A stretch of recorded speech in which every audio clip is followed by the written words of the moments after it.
Hi, Luke here, all Pinball fanatic, with a video in the subject of changing my 60Hz Playfield screen to a fast refresh rate 1. After a lot of hardware changes I did to pump up VPX performance in my virtual pinball machine, which you can check in my benchmark videos. Links to them are in the description down below at the end of this video. I was ready to switch to a fast refresh rate Playfield now. I haven't played on more than 60 Hz in my life, so I was really looking forward to it. I have selected 6 potential Playfield screens, 4 of them are in the VA vertical alignment technology and 2 of them are OLED, organic LED emitting diode technology. The key difference between those two technologies is the speed of changing the colors of pixels on the screen, called response time, and contrast, which in the OLED technology is meant to be infinite, meaning that there is true black color shown because pixel is not turned on at all. Last of the selected screens for this comparison is not on the market yet. It was announced but wasn't released at the time of this video. The first screen, Asus ROG Strix XG43UQ, has a refresh rate of 144 Hz, meaning that single frame lasts less than 7 milliseconds, exactly 6.94. On paper it has a lot of brightness, 1000 nits.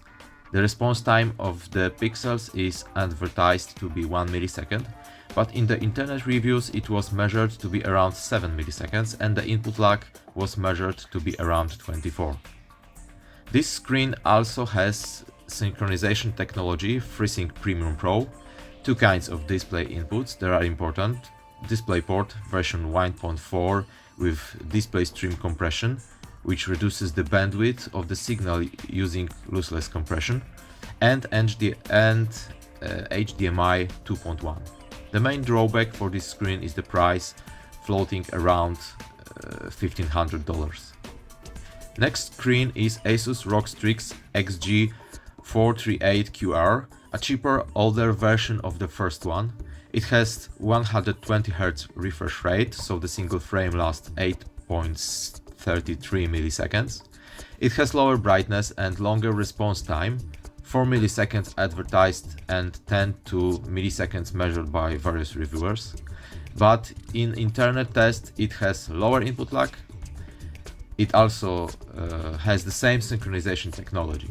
The key difference is that the DisplayPort input doesn't have display stream compression and HDMI inputs is not in 2.1 version, so it can't use 120 Hz refresh rate with its HDMI 2.0 in 4K resolution. The price is around 30% lower. The next contender is Gigabyte FV43U, again with 144 Hz screen. The brightness is expected to be on the same level as the previous one.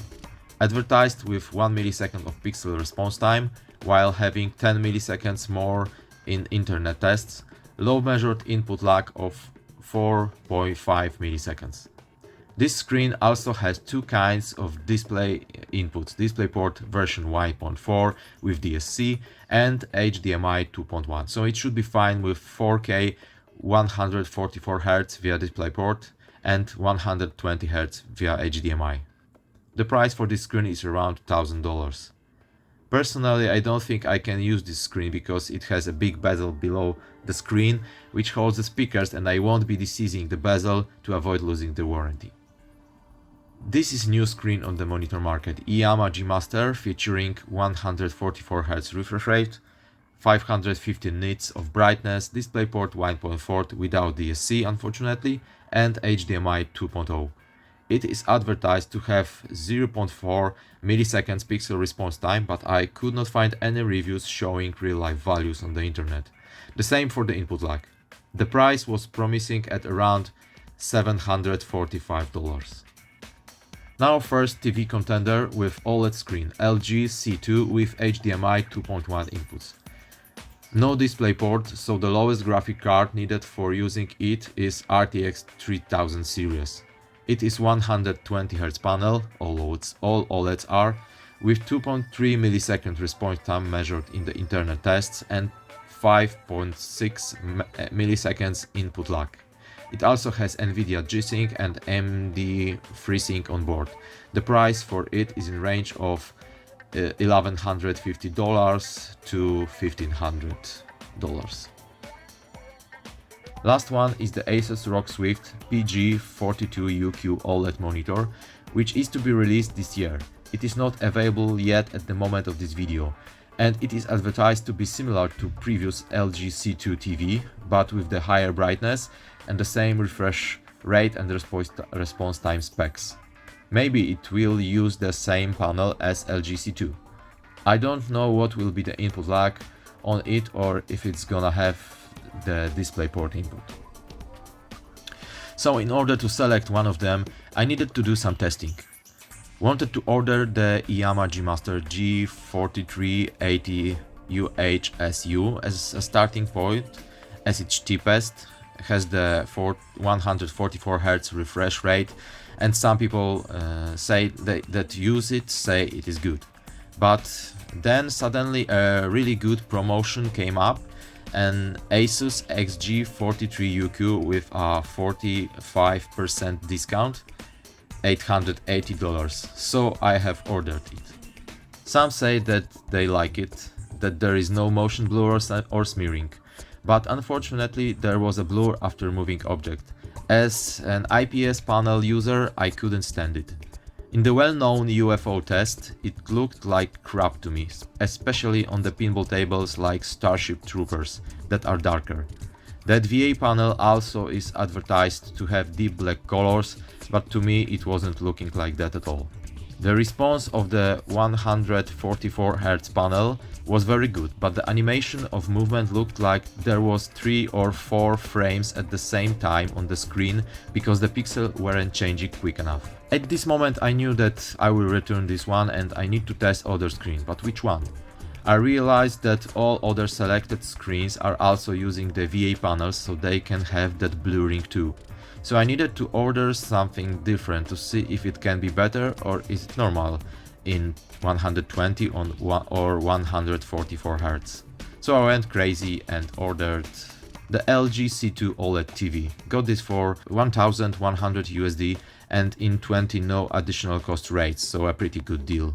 Didn't use the OLED TV before, so I wasn't sure what to expect. The first test I did was the UFO test and I was shocked how clear the picture was. It looked like there was absolutely nothing left from previous frame on the screen. Then what struck me was the infinite contrast. On the OLED panel it is really black.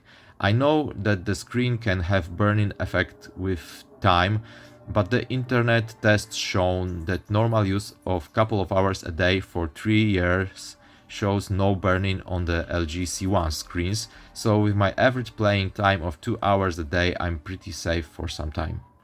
I also did a test with my Samsung phone, which is capable of recording with 250 frames per second and recorded the pinball response. From me hitting the flipper button to the moment when flipper bat is in the upper position to test the real-life perceived lag feel on my cabinet. And it turned out that even with the lower refresh rate of 120 Hz, the OLED screen is faster than a 144 Hz VA screen. Also, the viewing angles of the OLED screen are outstanding. Just look at the recording I did. No washed out colors, no brightness change, really astonishing. Sorry for the backlash refraction on the glass above the Playfield screen. I have stayed with the OLED screen. It is extremely fast. I don't need to adapt to my virtual pinball machine after a weekend of playing real pinball machines because my brain sees no lag now. The colors are really good and the viewing angle is outstanding. I hope that my comparison will help you decide which technology is good for you. In case you haven't seen the VPX benchmark video I did, I encourage you to do so. They will be shown in a couple of seconds on the screen. Don't forget to subscribe to my channel for next videos. Take care.